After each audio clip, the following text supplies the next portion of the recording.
everyone and welcome back to my class. As we all know that in a simple economy model, there are only two sectors, that is household sector and firm sector. So in a simple economy model, aggregate demand is the total of consumption demand as well as investment demand. So we can write AD is equal to C plus I in a simple economy model. Since Keynesian theory is applicable in the short run, and in the short run investment is assumed to be constant, or it is assumed to be autonomous by Keynes. That means it is not related to the level of income. That means investment remains constant at all levels of income. Suppose income is 0, then investment is 20 crore.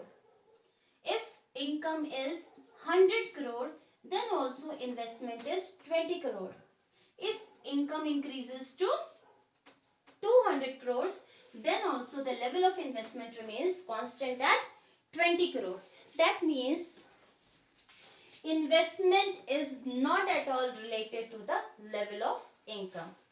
So that is why in short run, aggregate demand depends on consumption demand, and this is the demand of the household sector, because C is the demand of household sector for goods and services, and this is the demand of firm sector for capital goods.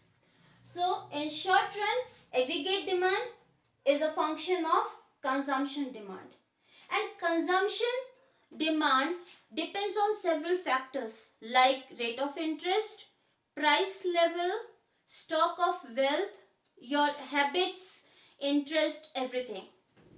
So in short run, since Keynes has assumed all these factors to remain constant, in that case consumption depends only on the current disposable income.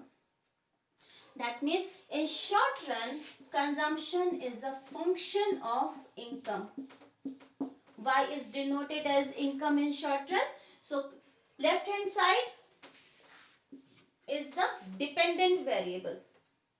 The left hand side means the variable which is on the left of the equal sign. So this is dependent variable, and it depends on the variable which is given on the right hand side. So right hand side variable is independent variable.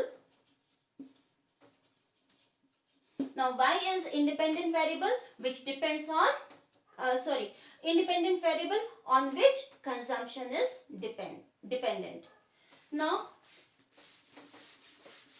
that means consumption is a function of income in short run, and it is disposable income. Disposable income means income which we can spend on goods and services. Suppose my salary is 10,000 rupees and I pay rupees 1,000 as a tax in the form of tax to the government. Then only 9,000 rupees will be left with me, which I can spend on goods and services. So my disposable income will be 9,000 rupees. So that is why in short run consumption is a function of disposable income in the economy. Now consumption function can be presented in the form of table and diagram as well. So there I will make the two columns. First is Y, that is income. The other one is consumption. I will write the full form first. This is income, which is denoted by Y, and it is consumption,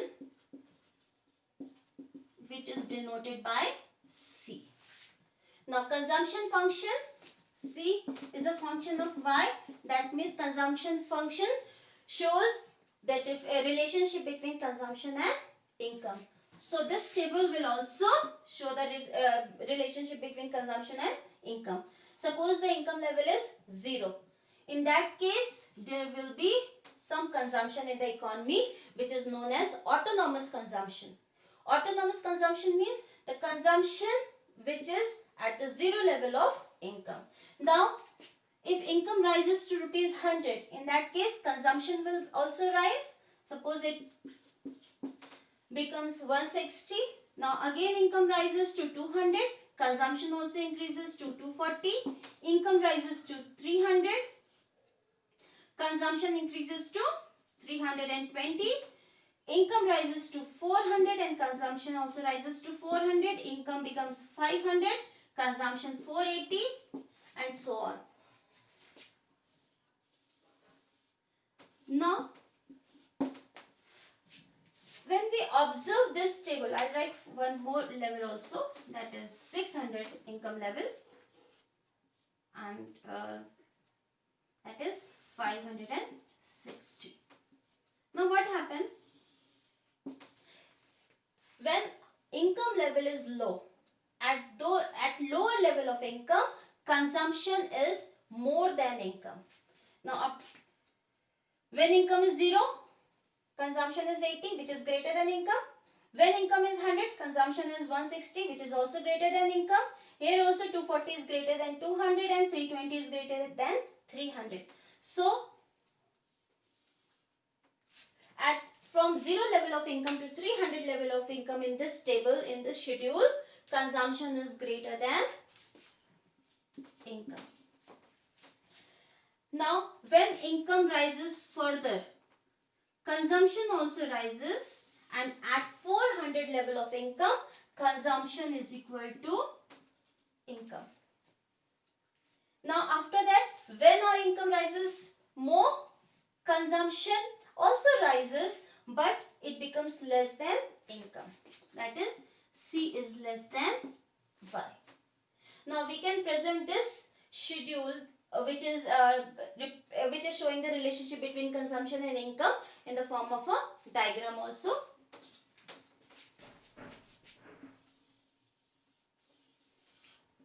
This is x-axis, this is y-axis, this is point of origin 0. Here we will represent income on x-axis and consumption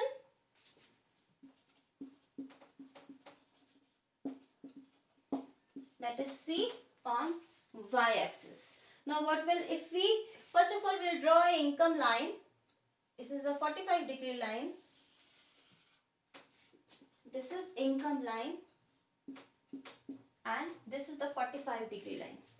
Now since this graph is 90-degree angle, forms an angle of 90 degree, and when we divide 90 degree into two parts, it will be 45 degree plus 45 degree. Now what is the significance of this line? All the points on this line, suppose if there is a point A, or there is a point B, or there is a point C. On all the points on this line, the distance from the y-axis and the distance from the x-axis are equal. So, this distance is equal to this distance. So, on all the points on this line, the distance from y-axis and the distance from x-axis are equal to each other, which presents that, which show that consumption is equal to income on all the points on this line. Now in actual life, it does not happen that always consumption is always equal to income. So the consumption line will deviate from the 45-degree income line. Consumption will be either above the income line or below the income line. Now we will try to draw a consumption curve also, which will show the relationship between consumption and income. Now at lower level of income, first of all at zero level of income there will be certain consumption. So consumption curve will always start from the y-axis, and we can write C as the starting point of the consumption.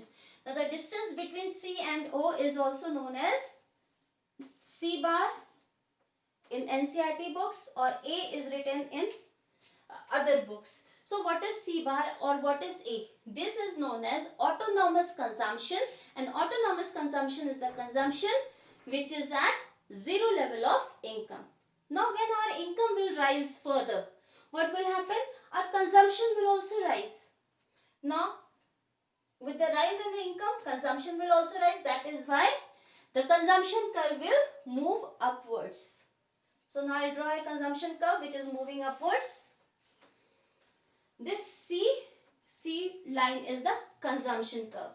Now we can observe from this curve that first of all, I'll write the observation also.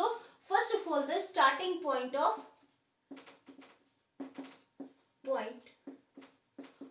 consumption curve.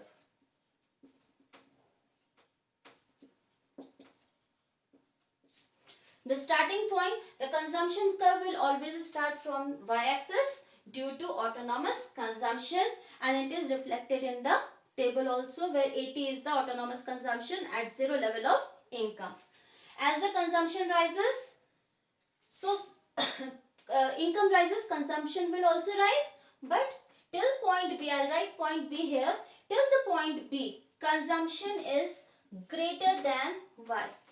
Because at initial level of income, your consumption will be more than your income.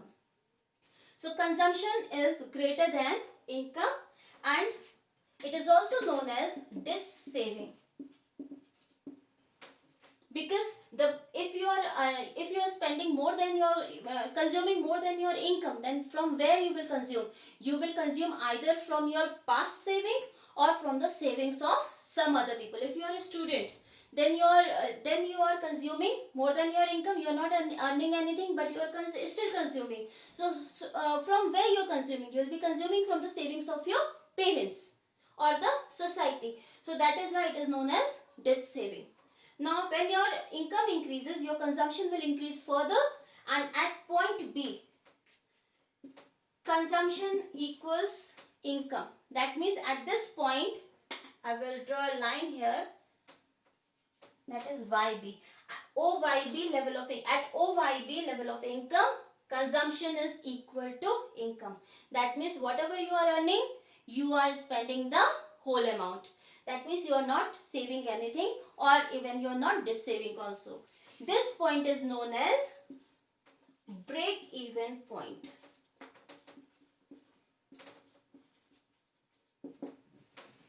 Now after break-even point, or beyond point B on this consumption curve, when your income increases more, in that case your consumption will also increase, but now your consumption will be less than your income. That means C is less than Y.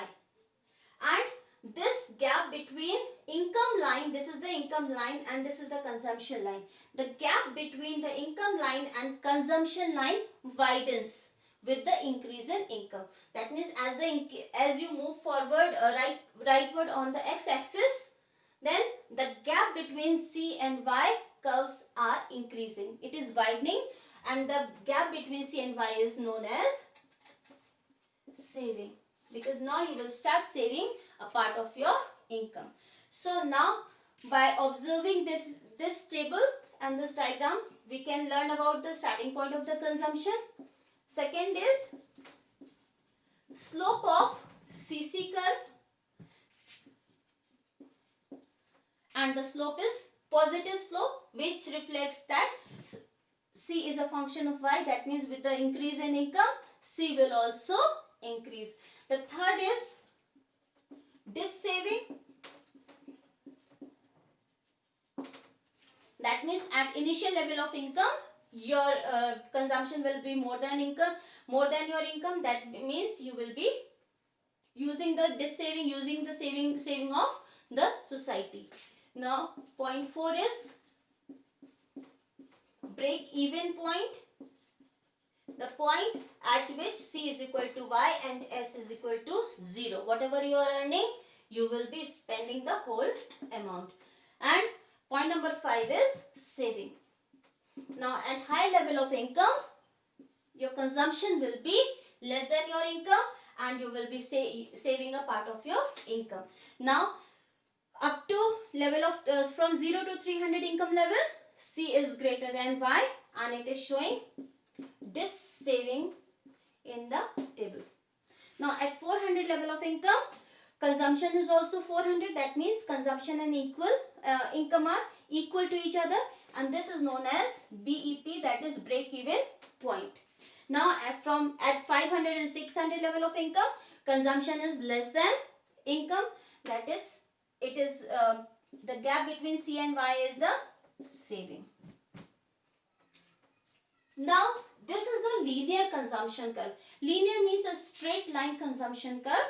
That means the rate of change in the consumption is equal. It is not changing. Now we can write the consumption function in equation form also. Now we'll see how to form an equation of consumption function. C is a function of Y, as we all know. Now C, there is some autonomous consumption also, which is written as A in other books, and as C bar, I will write bracket C bar in the bracket. C bar is given in the NCERT books. Now plus BY.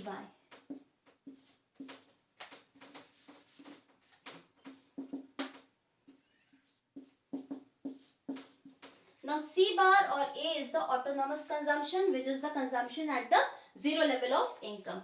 Now B is the slope of the consumption curve. Now what is the slope of a curve? Slope is like when you put something on the top of the slope, and it will roll down, it will come down. Higher the slope, greater the slope, the object which is kept on the top of the slope will come down fast, and lesser the slope, the object will roll down at a lesser speed. So B, which is also known as MPC. We will discuss MPC in next lecture. Now B is known as MPC, which shows the rate of change in the consumption, and this is also known as this reflects the slope of consumption curve. Now we will try to form an equation. Suppose the value of B is given as 0.8 and value of A oblique C bar, the same thing, is 80. Now if we know the value of the slope of the consumption curve, that is B, and autonomous consumption, now this is known as autonomous consumption.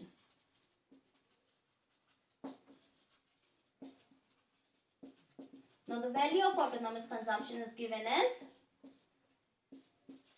80. Now on the basis of these values, we can form the equation of the consumption function. Now consumption function is denoted by C is equal to A plus, and the value of A is given as 80. C is equal to A plus B y. The value of A is given as 80. We have put the value of A. Now the value of B is 0.8 y. Now if we know the consumption function, this is known as consumption function equation. So if we know this consumption function, we will be able to calculate consumption at various level of income. Now we will try to calculate the value of consumption at various income levels. We will write the equation 80 plus 0.8 y is equal to C. Now we will write the income level 0, 100, 200, 300, 400 and 500. Now we will copy the equation 80 plus 0.8. Now we will substitute the value of y in the equation. Now the value of y is 0. So we will multiply by 0. Now if we multiply something by 0, it will become 0. So 80 plus 0 is equal to 80. Now again we'll copy the equation and substitute the value of y into, now the level of income is equal to 100. So 0.8 into 100 is equal to 80. Now 80 plus 80 is equal to 160. Again we'll copy the equation and substitute the value of y, which is 200. Now 0.8 into 200 is equal to 160. 160 plus 80 is equal to 240. Now again 80 plus 0.8 into 300, that is 80 plus 240 is equal to 320. Then 80 plus 0.8, now income level is 400 into 400. Now 0.8 into 400 is equal to 320. 320 plus 80 is equal to 400. Now at 80 plus 0.8 into 500. Now 0.8 into 500 is equal to 400, and 400 plus 80 is equal to 480. So now it is clear from this table that if we know the value of autonomous consumption and the slope of consumption curve, that is B or the MPC, we can calculate the value of C at various levels of income. Now we can plot this table also, because sometimes in your examination you will get the questions to plot this table. It's the same. We will, consumption will be presented on the y-axis and income is presented on the x-axis. Now 100, because we have taken the income level from 0 to 500. Now we will plot it 100, 200, 300, 400 and 500. Here also 80, 160, 240, 320, 400 and 480. Now we can plot these values on the graph. Now at 0 level of income, consumption is 80. So this will be the starting point of the consumption curve, which will start from the y-axis, on the y-axis at point 80. Now at 100 level of income, 160 is the consumption expenditure. Now at 100, this is the consumption expenditure. Now at 200, consumption expenditure is 240, 200 and 240, 300 and 320. At 400 it is 400 and 500 it is 480. Now we will join these points and we will get the consumption curve. CC is the consumption curve, which is the diagrammatic presentation of this schedule. So that's all for today. In next class, we will learn about the types of consumption function, that is propensity to consume, marginal propensity to consume and average propensity to consume, and we will solve some numericals also based on APC and MPC. Thank you so much.